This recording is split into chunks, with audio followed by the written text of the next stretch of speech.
রবীন্দ্রনাথ ঠাকুরের হাস্যকৌতুকের একটি হেঁয়ালি নাট্য সূক্ষ্ম বিচার, খুবই পরিচিত এবং জনপ্রিয়। বাঙালি আজ পর্যন্ত এই নাটকটি কত যে অভিনয় করেছে তা গুণে শেষ করা যাবে না। তাই চণ্ডীচরণের সংলাপের ভাষা একটু পাল্টে দিয়ে দেখতে চেয়েছিলাম দর্শক, শ্রোতা এবং অভিনেতারা তাতে একটু অন্যরকম মজা পান কিনা, এবং এটাও আশা করব রসিকজন এই প্রসাধনী পরিবর্তনটুকু খোলা মনে গ্রহণ করবেন। তবে সর্বপ্রথমে অবশ্যই ক্ষমা চেয়ে নিতে হবে রবীন্দ্রনাথের কাছে এবং আমার অভিভাবকদের কাছে। নানা রকমের নানা সাইজের বইপত্র দিয়ে তৈরি একটা সংকীর্ণ কুঠুরি, তার মধ্যে চণ্ডীচরণ জানালার পাশে একটা বিচিত্র কেদারায় বসে বাইরে তাকিয়েছিলেন। দেখে মনে হয় তিনি শিকারের জন্য যেন ওত পেতে বসে আছেন।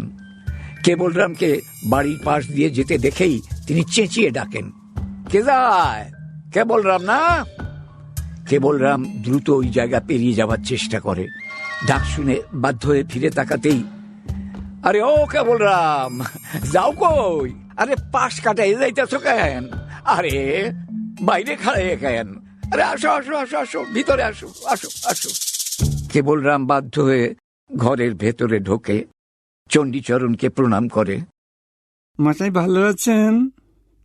কি কইলা? ভালো আছেন? কত ভালো আছেন কথাটার অর্থটা কি? অর্থাৎ সুস্থ আছেন। আচ্ছা, সুস্থ মানে স্বাস্থ্য? কত স্বাস্থ্য কারে কয়? আমি জিজ্ঞাসা করছিলাম মশাইয়ের শরীর গতিক। তাই কও, আমার শরীর কেমন আছে এইটা জানতে চাও? তবে কেন জিগাইলা আমি কেমন আছি? আরে আমি কেমন আছি আর আমার শরীর কেমন আছে, দুইটা কি একই কথা হইল? ব্যাস, আমি কে হেইডা আগে কও দেখি। আগে আপনি তো চণ্ডীচরণ বাবু। এইটা লইয়া তো গুরুতর তর্কের অবকাশ আছে। তর্ক কেন উঠবে? আপনি বরং আপনার পিতা ঠাকুরকে জিজ্ঞাসা করবেন। প্রথমে কও তো, নাম জিনিসটা কি? নাম কারে কয়? নাম নাম হচ্ছে মানুষের পরিচয়ের। নাম কি খালি মানুষেরই আছে, অন্য প্রাণীর নাই? ঠিক কথা, মানুষ এবং অন্যান্য প্রাণীর। অন্যান্য প্রাণীর? একমাত্র মানুষ আর প্রাণী ছাড়া অন্য কিছুর নাম নাই। তবে আমরা বস্তু চিনি কি উপায়ে? ঠিক বটে, মানুষ, প্রাণী এবং বস্তু। তাইলে শব্দ, স্বাদ, বর্ণ প্রভৃতি অবস্তুর কি নাম নাই? তাও বটে, মানুষ, প্রাণী, বস্তু এবং শব্দ, স্বাদ, বর্ণ প্রভৃতি অবস্তুর। এবং আবার এবং অবশ্যই, এবং আমাদের মনোবৃত্তি এবং হৃদয় বৃত্তির। এবং আমাদের মনোবৃত্তি ও হৃদয় বৃত্তির। এবং অন্তর বাহিরের যাবতীয় পরিবর্তনের এবং ভিন্ন ভিন্ন অবস্থার। যাবতীয় পরিবর্তনের এবং ভিন্ন ভিন্ন অবস্থার। এবং এবং না বলে এইখানে একটা ইত্যাদি লাগানো যাক না? ইত্যাদি শব্দটার মধ্যে একটা অসম্পূর্ণতা আছে, বুঝলা? ফাঁকিবাজি আছে। ঠিক আছে ঠিক আছে, ইত্যাদি না লাগাইয়া দিলাম। তাইলে এইবার কও তো, সমস্তটা কি হইল? পরিষ্কার হবে কিনা বলতে পারি না, চেষ্টা করি। নাম হচ্ছে মানুষের এবং অবস্তুর, না না, বস্তু এবং অবস্তুর এবং বাহিরের ও অন্তরের যাবতীয় হৃদয় বৃত্তির, না মনোবৃত্তির, না না, যাবতীয় ভিন্ন ভিন্ন কিংবা পরিবর্তন অবস্থার ভিন্ন ভিন্ন যাবতীয়।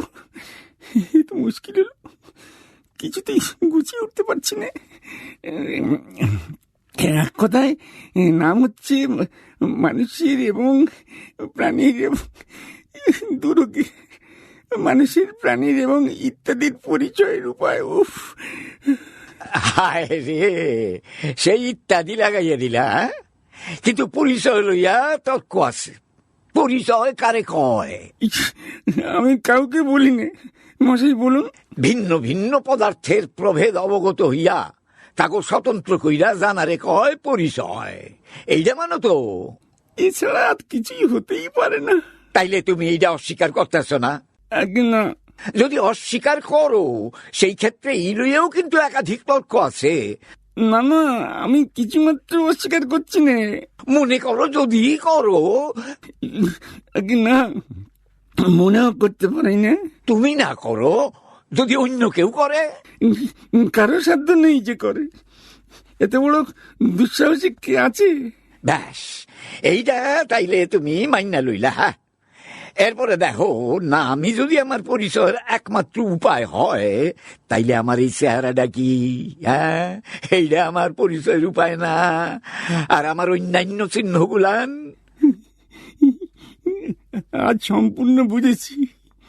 নাম কাকে বলে তার নামগন্ধ জানি না। আপনি বলে দিন। ভাষার দ্বারা স্বতন্ত্র পদার্থের স্বাতন্ত্র নির্দিষ্ট করার একটি কৃত্রিম পদ্ধতিরে কয় নামকরণ। তুমি যদি এইটা অস্বীকার করো। না, আমি আমি অস্বীকার করি না। যদি তর্কের খাতিরে অস্বীকার করো। তর্কের অনুরোধে কেন, বাবার অনুরোধেও অস্বীকার করতে পারি না। এর যদি কোনো একটা অংশও তুমি অস্বীকার করো। একটি অক্ষর অস্বীকার করতে পারি না। ধরো এই যে কৃত্রিম পদ্ধতির কথাটা কইলাম, এই কৃত্রিম লইয়াও তো নানান তর্ক উঠতে পারে। ঠিক তার উল্টো, এই কথাতেই সকল তর্ক দূর হয়ে যায়। ব্যাস, এইটা নয় হইল। এইবার তাইলে মীমাংসা করা যাইতে পারে আমার নাম কি। মীমাংসা আপনি করুন, আমার খিদে পেয়েছে। নাম আমার সহস্র আছে, তুমি কোনটা শুনতে চাও কও। যেটা আপনি সবচেয়ে পছন্দ করেন। প্রথমে বিচার করতে হইব কিসের সহিত আমার প্রভেদ জানতে চাও। যদি পশুর সহিত আমার প্রভেদ নির্দেশ করতে চাও তা চাই নে, তাইলে আমার নাম মানুষ। যদি শ্বেত পিত পদার্থের সহিত আমার প্রভেদ জানতে চাও তাইলে আমার নাম কালো। শ্যামলা। যদি একটা শ্যামলার সঙ্গে আমার প্রভেদ জানতে চাও তাইলে আমার নাম বুড়ো। Middle aged, মধ্যবয়সী।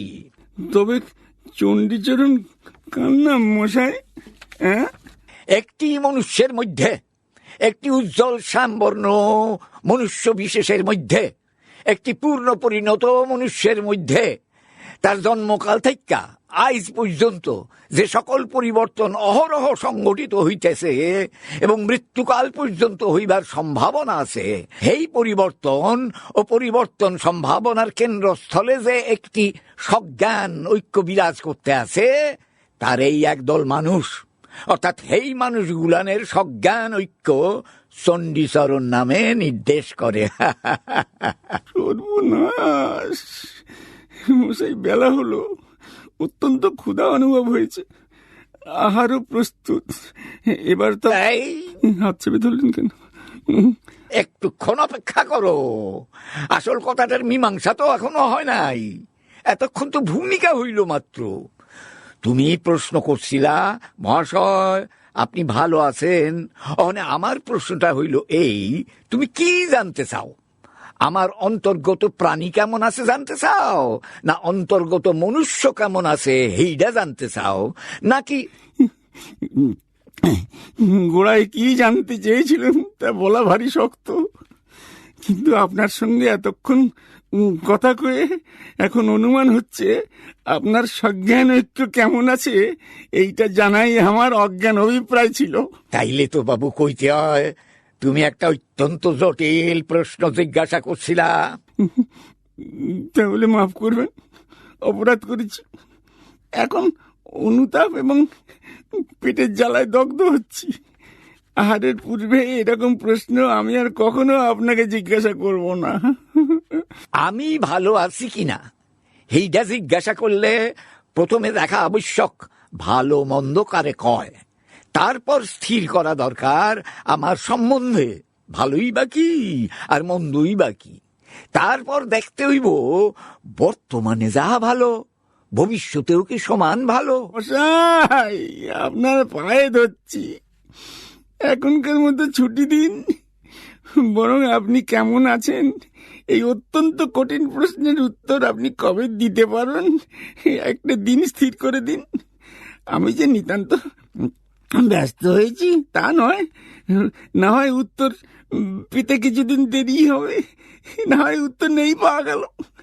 কিন্তু আজ আমার অপরাধ ক্ষমা করুন, ভবিষ্যতে আমি সতর্ক হব। এইরকম একটা জটিল প্রশ্ন উত্থাপন কইরা মীমাংসার আগেই তুমি পলায়ন করতে চাও? এই যাইও না, যাইও না, আরে কি করো? চণ্ডীচরণ কেবলরামকে ধরে রেখে অনর্গল কথা বলতে থাকেন। কেবলরাম পালিয়ে যাবার চেষ্টা করতে থাকে। পরিস্থিতি প্রায় ধস্তাধস্তির পর্যায়ে চলে যায়। একসময় কেবলরাম নিজেকে ছাড়িয়ে নিয়ে টেনে দৌড় লাগায়। অকস্মাৎ চণ্ডীচরণের ঘরটিও হুড়মুড় করে ভেঙে পড়ে এবং তার নিচে চাপা পড়ে থাকেন চণ্ডীচরণ।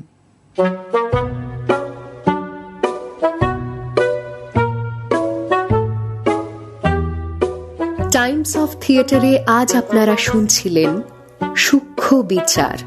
গল্প রবীন্দ্রনাথ ঠাকুর। অভিনয় বিভাস চক্রবর্তী ও পরাণ বন্দ্যোপাধ্যায়। ধ্বনি পরিকল্পনা ও আবহ তুনির। কার্যনির্বাহী প্রযোজনা সঞ্চিতা বসু। প্রচার অলঙ্করণ গ্রে অ্যান্টেনা। শব্দগ্রহণ তুনির। সমগ্র পরিকল্পনা TOT রেডিও টিম।